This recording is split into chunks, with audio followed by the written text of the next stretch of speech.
think really the thing that did affect me was calling me their guinea pig as the oldest, the one that they could mess up on sometimes. They weren't thinking about how that phrase might affect me. It's like one of those things where if you think about it at the surface level, it's like, oh yeah, saying like, oh, but we got to choose you. We're choosing. Feels really nice and sweet to say to your adopted kid until you remember that your biological kid is sitting in the room next to you. Hello, everybody, and welcome back to the Grace and Love podcast. I'm your host, Grace, and today I am joined by a very special guest, my eldest brother and the bio child of 6 adopted siblings, Walker Lidge. How are you doing today, Walker? I'm good. I'm nervous. I've never been on a podcast before. What? You want to be, let's be super honest. I haven't either. I don't even know what's going on. That's fair. Yeah. But yeah, so recently we have had a family change, name-wise. And I would like to get into that so that way this debut is done correctly. And also this kind of fills the story, right, for who you are, how some of us may call you and, who calls you differently. So what is the name that you prefer to go by? Manasseh is what I usually go by. It was somewhat just a decision because I wanted to name myself and have that. And I also was curious what would happen if I just told everybody in my life, I'm going by this now, and see what they did. But yeah, no, I also, obviously our parents call me Walker still. And I don't mind that. That's okay. That's the name they gave me. They can call me that. But I generally go by Manasseh with most people. I'm going to laugh because your voice is so low right now. I'm sorry. It's early in the morning. Oh, I love it. It's giving Hello and welcome back. Awesome. Well, thank you for sharing. I still struggle between Walker and Manasseh. I grew up, 25 years with you, and I'm like, Walker, come here, Walker. And now I'm Walker, Manasseh, because I have my chosen name, and I want to be respected in that. So I feel like I can help respect you in yours. That leads me to my next question, which you touched on. You wanted to choose your name. Does that correlate with anything to do with your childhood? I mean, I'm sure. Right. I don't. I think that it. There's an element of self-determination, getting to decide what I am called, but yeah, I don't know. I don't know how that connects to things in my childhood yet. I'm working on that. I have a therapist now. I'm so proud of you. Yeah, we're working. It's not dad, right? No. Oh, wow. Okay. Don't let your dad be your therapist. Don't let your dad be. Yeah, he said it here first. Okay. So I really want to talk about kind of the subject today, and why we're on an adoption podcast and you're the bio kid and I'm adopted. Okay, some parents are like, okay, why is he here? This is why you're here. Let's give the bio kid the voice. Right? I feel like, the parent is kind of thrown into this circus of trauma, of disabilities, of learning challenges, and most of all, behaviors. So can you tell me what it was like for you or a little boy to go from being a single child thrown into the mix of pretty quickly, not too much of a gap between years, of having adopted siblings and kind of the circus of what that was like? Yeah, no, I was talking to my partner about this the other day. I've never thought about the fact that most kids, when they are told, oh, there's a new sibling coming into the family, there's like a 9-month period, right, or 8 months where they know that's going to happen. And I didn't. And it was, I think that it was it had very much this feeling of now our family has a mission and you're a part of that mission. And so you need to we need to work together to make sure that we do this. And so I felt, my needs took a back seat in a way that I agreed with. Like I was like, yeah, no, obviously, we're doing this. Let's go. Mm. Yeah. Yeah. Sounds like you turned from child parent to peer really quickly. Do you resonate with that at all? Yeah. Yeah. I think that's a lot of the stuff. It was like being made into a peer a lot earlier than I felt comfortable with, and at different levels, at different stages in my like childhood and adolescence. Yeah, for sure. That is a valid feeling. You felt, I'm sure, as the eldest, I'm sure you felt possibly the need to set a role or an example. Did you feel that at all, or? Yeah, I mean, I think that I felt like uh, I felt like less so like about like setting an example, and more like that I was responsible for all of you, and that like if something happened to you, then I'd be the person that turned that, all right, well, what happened? And so like, I don't know, like it felt like all of my siblings' behavior and stuff it was somehow my thing to deal with and to control and to like, I don't know, maintain, to keep the peace. Yeah. Yeah. I hear you. I think that's why you and I butted heads, because Oh yeah. like you don't care about the peace. The peace better care about me. Yeah, exactly. And so, and it would stress me out because I'm like, no, you're rocking the boat. Don't do that. You're gonna make this bad. And yeah. Was there a time like kind of before the boat was full, right? Or in Dad's word, overflowing, we have extra, anybody want him? Was there a time that we were close? What was that like for you? So yeah, I remember that. Because I feel like there was I had a period where I was like figuring out who I was in a very childish kind of way, and I distanced myself from you because you were the only girl in the family, and it felt like I wanted to feel more connected, with my brothers, and this was a way to do that. But I think mainly it was like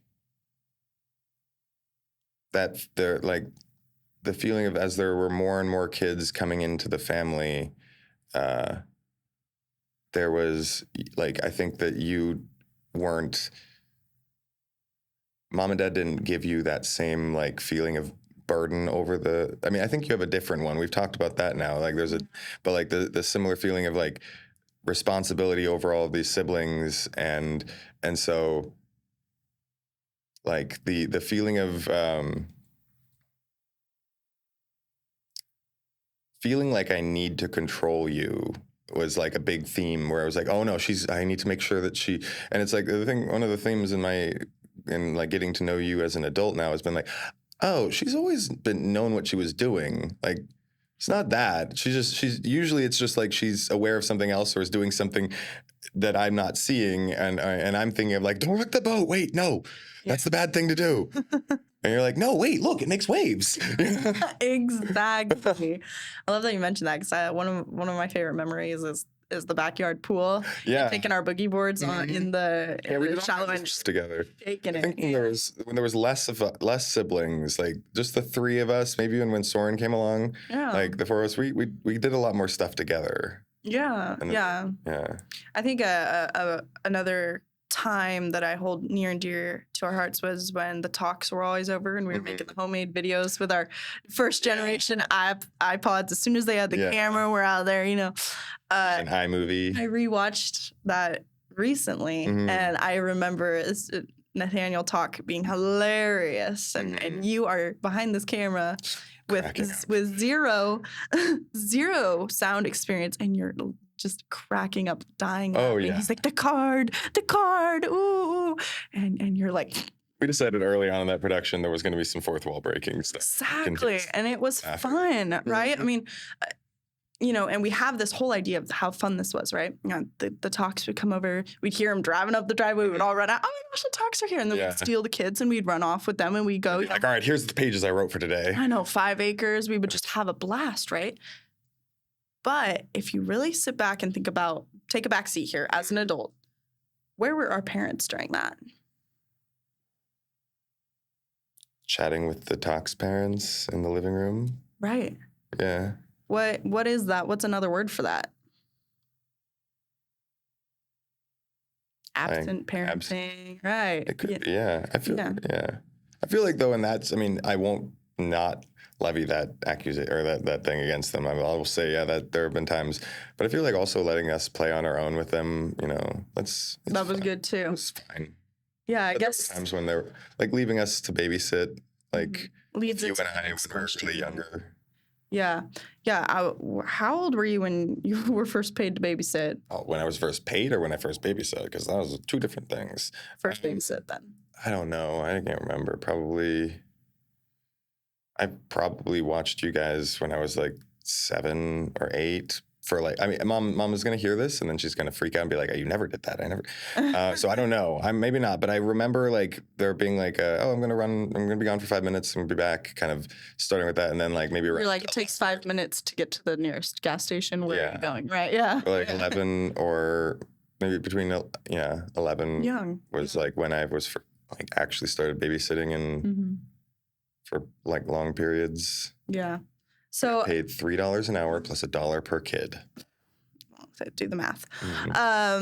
Okay, so it sounds like, from early on, as the older siblings, we were kind of left to our own devices. I was mentioning to you earlier, and I think we all know this. Like we grew up homeschooled, and we had a large home, and so we'd wake up and certain kids, we grew up with land, so we had chores and tasks, and even the little cardboards to say that are the behavior boards, right? The accountable kids. Yeah, system. Accountable kids. Yeah. That was the one we used. Ooh, well, we used a lot of them. So many. We had family meetings each week, which nobody wanted to be a part of. Our parents would turn it religiously, and it was good time. But kind of the point there is that we were tasked with growth, right? We were tasked to grow up, get it together, get your act together behaviorally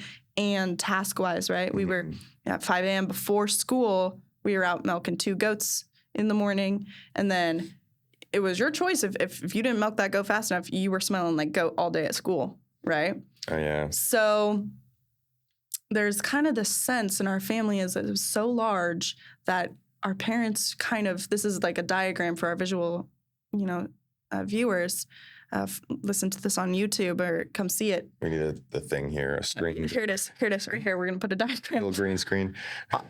On my hand, I imagine the kids, right? And then up here we have Dad working full time, comes home from 6:30ish to 9. He's up, right? And he's interactive. He's making dinner, whatever, right?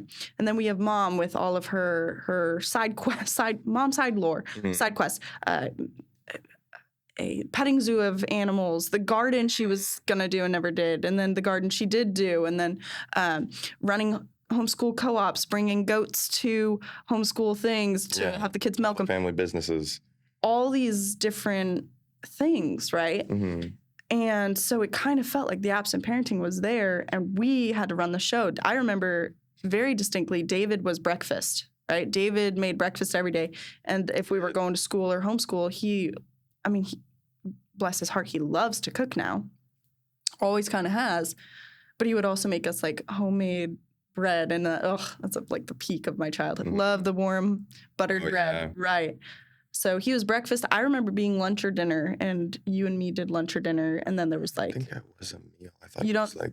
The dishwasher sink? I think I did that. So Lauren did a meal. Okay. So we all had like a task. Yeah. These are general parent tasks, right? Mom, olden days of seen, not heard, in the kitchen, what she was out here like entrepreneur, starting her own business on like low scales. And Dad is out here providing. Mm-hmm.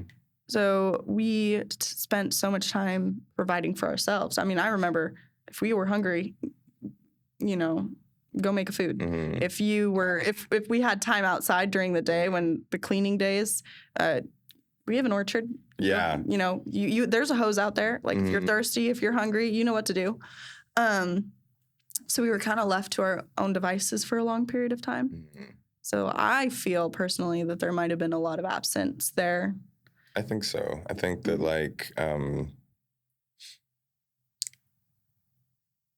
mom and dad signed up for a lot, and I don't know that it's really like ever been something that they can safely consider about like whether they can safely consider whether they bit off more than they could chew. Like, because I feel like it could feel a very intense and very devastating to admit that to yourself this late along, and down the line, and can feel like a betrayal of your kids if you were to admit that to yourself. But I don't think it is. I think it's just you can acknowledge that you bit off more than you could chew. You didn't have enough to do all of that for all, because it's true. Like that's why I didn't feel as neglectful in the moment, because it was like it made sense. They're given as much as they can to each of us. There's just a lot of us, and it's like, well, yeah, why were there? Why was there so many of us? Huh? Was there a reason? Were they just compulsive? Sounds like we're getting into some feelings in this area, right? Oh, yeah. Yeah. I want to dig. I want to dig in that a little bit more. Okay. Well, I feel like for you, I have this idea of how your childhood was, right? And I come from, the word is very touchy, but I'm going to use the word privileged background, in the sense of the whole part of the reason our parents adopted was to, and Mom mentioned this in another episode, was to save. Her words were, she wanted to give us the best life she possibly could, right? And so, and she, we all know she's always wanted a big family, no matter if that was through like animals and children, and then she couldn't have a ton of children, so she adopted, right? So she always had her agenda. Okay. So it was very much a privileged background, in the sense of they chose us. And I remember us having a conversation where you said, I guess I was never chosen. Yeah. And Dad had to sit you down and apologize for that recently in your life. Yeah. How was that? What was that like? You were the unchosen child. I think it was like, it was difficult, and just feeling like they would say that, and like they're not trying to say. I knew in the moment they're not trying to say something mean about me. They're trying to say something nice about you guys, and so I wasn't taking it super personally. But it was like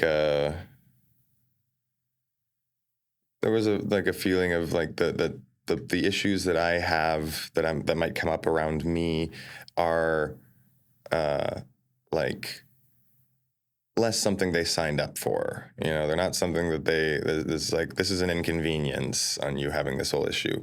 But yeah, I think really the thing that did affect me was the calling me their guinea pig as the oldest, the one that they could mess up on sometimes. That one was the thing that really stuck with me. Being the one they didn't choose, that was just like I think that just betrayed that they were thinking more about, they weren't thinking about how that phrase might affect me.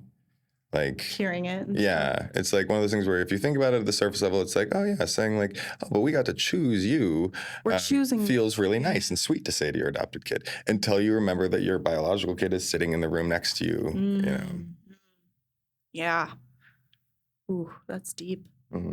I feel like a lot of these kids might feel that, the bio. because the point that gets driven home for the adoptee is we chose you, we want you. Brian and I talk a little bit about wanting to, or we have this internal need to be like loved and obsessed over and claimed, right, by this parent, because our biological parent is gone or cannot provide that internal, very human and real instinct. And so it all comes from a genuine place, trying to make that by the adopted child feel loved and wanted, right? And then not realizing that maybe the verbiage is affecting in our case, your eldest son's perspective of his self-value and stuff. Yeah. How do you feel that affects you today and your relationship? I know for a long time there was a family split between you and dad and mom, and you're back now. There's been amends made, but there's always that time that was apart that hurts. There's grief in that. Well, how has that that specific phrase, the guinea pig, the screw up, the oh my gosh, I'm sorry, I never said I choose you too, no matter if you were adopted or ours. How has that shaped you in your adult life? I think it's made it where I've constructed my life in such a way because of that I don't really need them in it. And it's been because it feels like I don't know, it feels like that's what's been communicated to me is the best way that you can do this is to stay out of the way. Even the way that I talk stresses Dad out. I talk too quickly, and you can feel his energy go up. Then he'll hey, can you calm down? Or kind of slow me down, and it just kind of reaffirms over and over that you didn't get to choose me. I know that's not really the issue there, but it's just the feeling of you don't like me, really. You love your son and you want to be close with your son, but then there are aspects of me that drive you up a wall, and that hurts, huh? Yeah, I think it's something that I guess I should say the problem is that it doesn't hurt. It's not. It's been something. I mean, it does, but it's been something that has somewhat calloused over. That's where I'm at. That's been my whole life. That feeling of I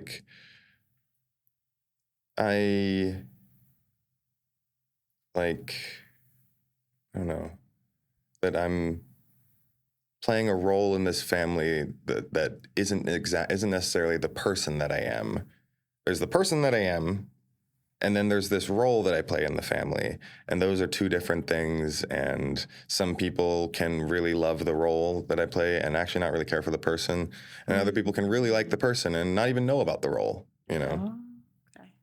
Yeah, I mean, a lot of my friends are very surprised to find out I'm the oldest in my family. I guess I don't read that way immediately right off the bat. Does that feed into something chosen for you? You choose choosing to not be viewed as the oldest. Yeah, you choose this persona. I think so. Maybe a little bit. I think I choose a little bit of a self-effacing thing just because I don't want to. Yeah, I don't want to be read as seriously as I normally do. But yeah, so serious. Like a break from it. Yeah. I'm coming into this new chapter in my life where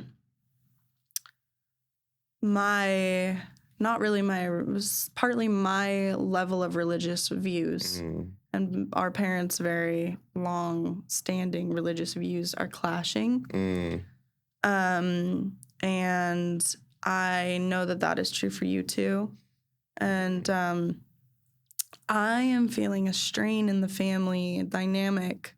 I recently was was posting and reaching out for help about, because it was straining so hard that I wanted to cut a trip short, because I was unapologetically being myself with my interests, my sexuality, my choices, my individuality, and then I went straight back into a 3-week period with kind of a slower dynamic by the coast. We were relaxing, and they were very meditative the whole time. And so every single conversation was so not just religious, not just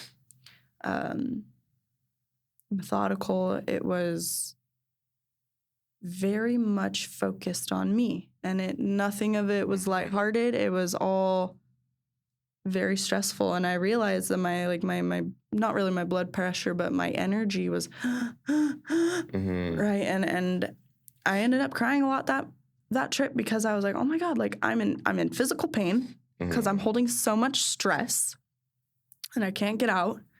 And I basically told Dad, I said, I want to go home early. I don't want to talk anymore.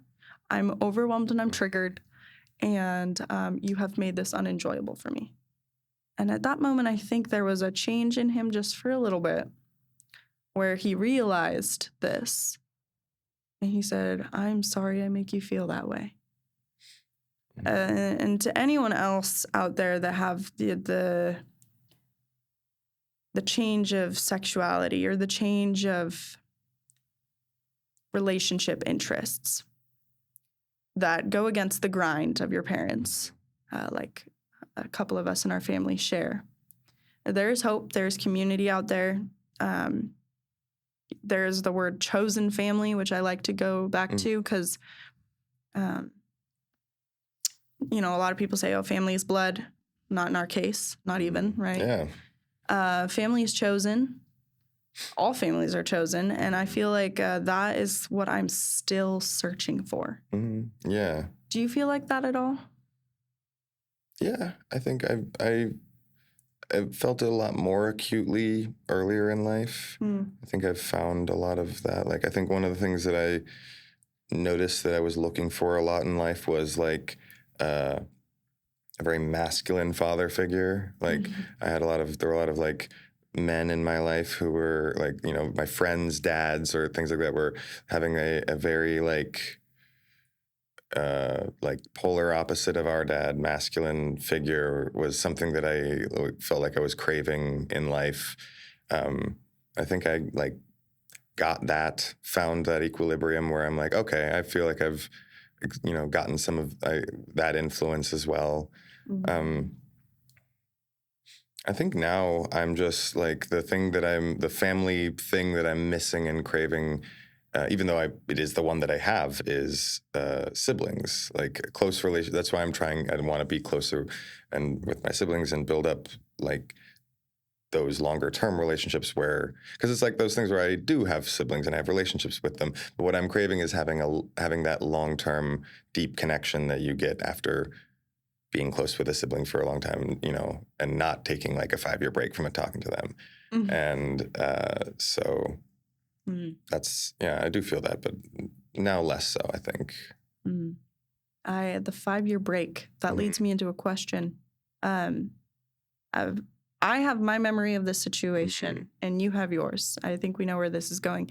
What age were you when you started couch surfing? 16. Okay. All right. That's kind of how I remember it. Yeah. I remember hearing an argument going on downstairs and me being kind of just like supportive of you. I don't know if you know this.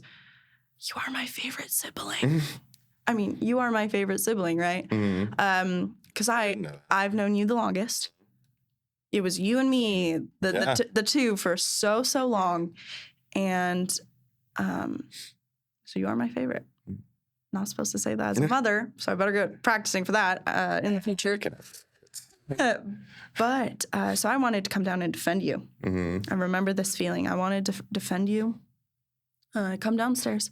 I'm in the hallway, the front stairs coming into the hallway into the dining room. And I don't see the chair being thrown or shoved. but I see a chair on the ground. And for years, I was told that there was a huge argument. You threw a chair across the family room or that a room, one of the counter chairs. And mom and dad felt that it was unsafe for you to be in the home. Kind of said, if you can't do these tasks and abide by these rules, and they took your door off for a while, and if you can't do all this, you are a danger to the other children. That is how I got that story. I would love you to turn the tables and set this record straight. What happened that day? I don't remember what happened that day because I think I vaguely remember, like, we had a lot of fights back then. Sure. And I think I vaguely remember, like, maybe like pushing a chair over or standing up really quickly and it falling down or something. I don't know that I ever threw a chair, but who knows? I might have. It was years ago. What I remember, what happened for me was, and this is how I've told the chain of events when people ask me, how'd you end up moving out at 16? I had been going to a charter school for most of high school, for freshman year of high school. I, of my own volition, asked if I could go to Del Oro, which is, 5 days, a regular public school, and because I wanted to go to a regular school, I guess. I don't actually remember why. So I transferred to Del Oro at the beginning of my sophomore year. I started going there about 3 months in. I decided I hated it. I didn't have any friends, really. The school was all a bunch of hicks. Still is. And it was just my cousin, or our cousin Christina, who was there. She was the only person I knew. And my friend Celeste. But name drops. But for this episode. Yeah. So I was like, okay, well, I want to go back to the school that I was going to. I liked that one better. And they said, no, you've already done this. We're going to hold you to this decision. We think that if you push through, you'll eventually start to enjoy this. And, that's right. I wanted to change to Del Oro because I felt that having 5 days a week instead of going to school 2 days a week and having to do homework and on the other days, I felt like for my brain not being able to do stuff at home on certain days, or like it would be easier to just have school every day, do a little bit of homework every day, and so I did that. Then felt like it wasn't working. Wanted to go back. They said no, you can't. And we were starting to I was starting to fight with them a lot about just them controlling my life and behavior and like whether or not I could go out. It was typical teenager things. But so essentially I just started considering what was it? That was it. Okay, so then they did agree to let me go back to Horizon Charter School, on the condition that because of the way the driving worked out or something, because my mom had to take other siblings to class and stuff like that, that I would have to wake up every morning at 5 a.m. So that Dad could drop me off in Auburn on his way to work, because he was working at Chapaday back then. And so I would get dropped off at the Starbucks in Auburn at 5:15 a.m. and would chill there until 9 in the morning, ride my bike, which I brought with me, ride my bike to school, and then go to class, all that, and then ride my bike home, which was quite a ways as well. All the way home. Yeah. And so that was doing that. But part of that agreement was that I would go and I would spend all day at Starbucks on the days where there wasn't school. Like the idea was like I couldn't be in the house any day of the week, any weekday. I had to go do my homework at Starbucks if I wanted to, go. And so there was one Thursday, I didn't get up to go with Dad to get dropped off, and I told I said that I was sick. I actually don't think I was. I remember that. I was just Classic. tired. But it was 5 a.m. I didn't want to get up. Yeah. But I said I was sick and that I didn't want to go. And then they didn't say anything. They didn't tell me anything. Like I felt like, okay, all right, cool. I'm sick. I'll stay home today. I just stayed home and had, played Minecraft on my iPod. And then the next day I went to school, and when I got back, they'd taken the door off of my room, taken like 90% of my belongings out of the room. Fun fact, I never got those belongings back. They put them in a shed somewhere, and then the shed got waterlogged and ruined everything. So never saw that stuff again. But yeah, they had like stripped down everything and as like a punishment.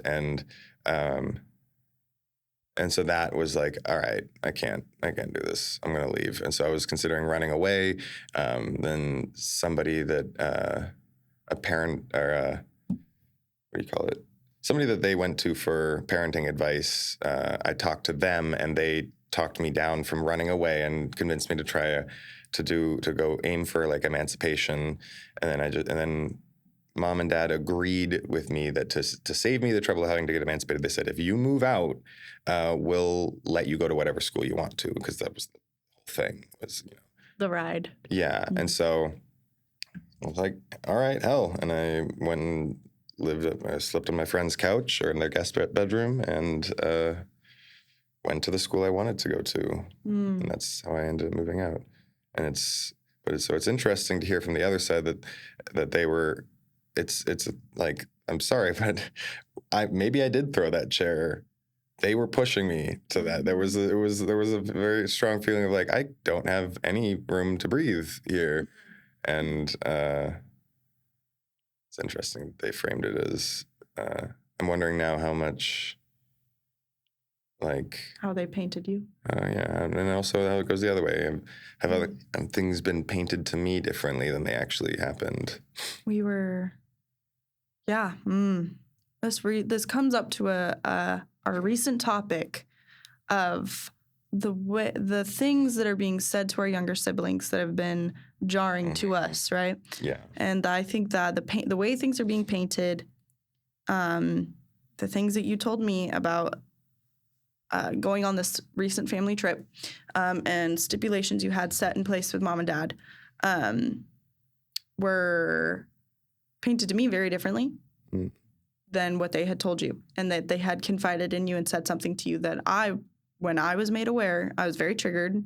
I felt very disrespected and felt that I wasn't my own adult to make my own choices. Yeah. And so I definitely think that there's something there. There's, character defects. There's who they are, what's built into their core mainframe.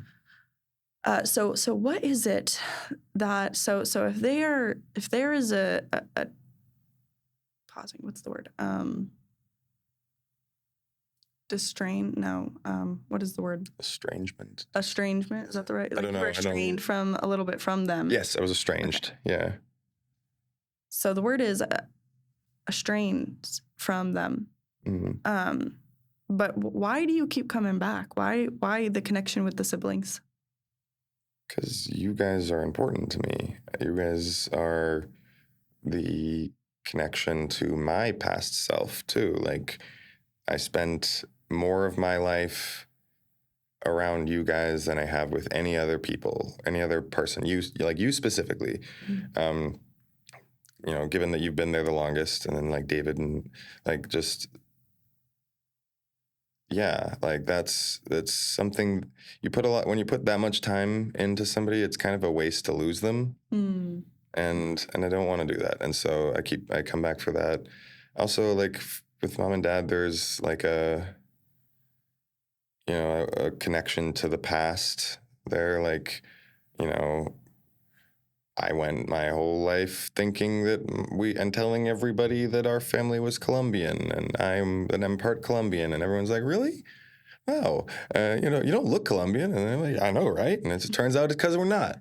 Turns out it's because they weren't telling the whole story, and I had to ask them more questions to figure it out.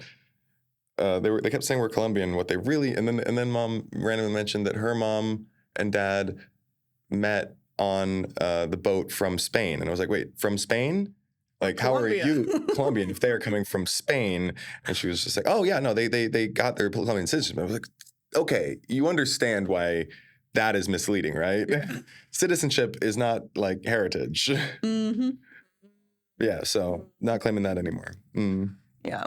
Yeah. Well, there's so much that we could get into, and I would love to invite you back on for another episode, kind of digging into more of the story, because we are chipping the iceberg. Yeah. What is something, to wrap this up, what is something you would leave wisdom for the bio kid or the adopted child that is listening right now?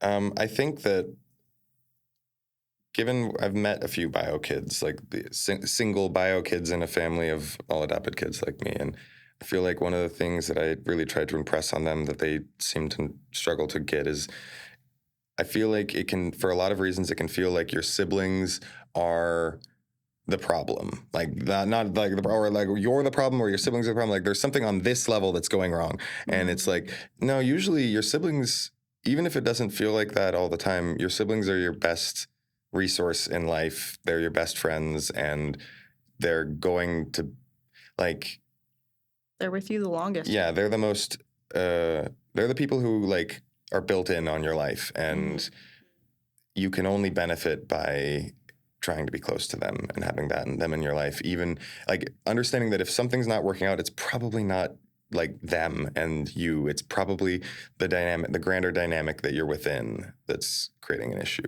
The grander dynamic is the issue. Yeah. I love that. Thank you for that. Thank you so much for coming on the podcast today. Thanks for having me. Debut. Oh my gosh, this is crazy. Tell me about your hat really quick. Oh, it's actually not, I learned it's not a Willie Nelson song, but it's a song that Willie Nelson covered called I Am My Own Grandpa. And he explains in detail how he is his own grandpa. It's like a thing where like his dad, he marries a girl, and then his dad marries her sister or something. They all like until eventually it comes around where he's like, and I'm my own grandpa, you know? You are a fashion icon. I take after you. Thank you. The drip. Well, thank you so much for coming on. Yeah. This was fun. We'll have to do this again sometime.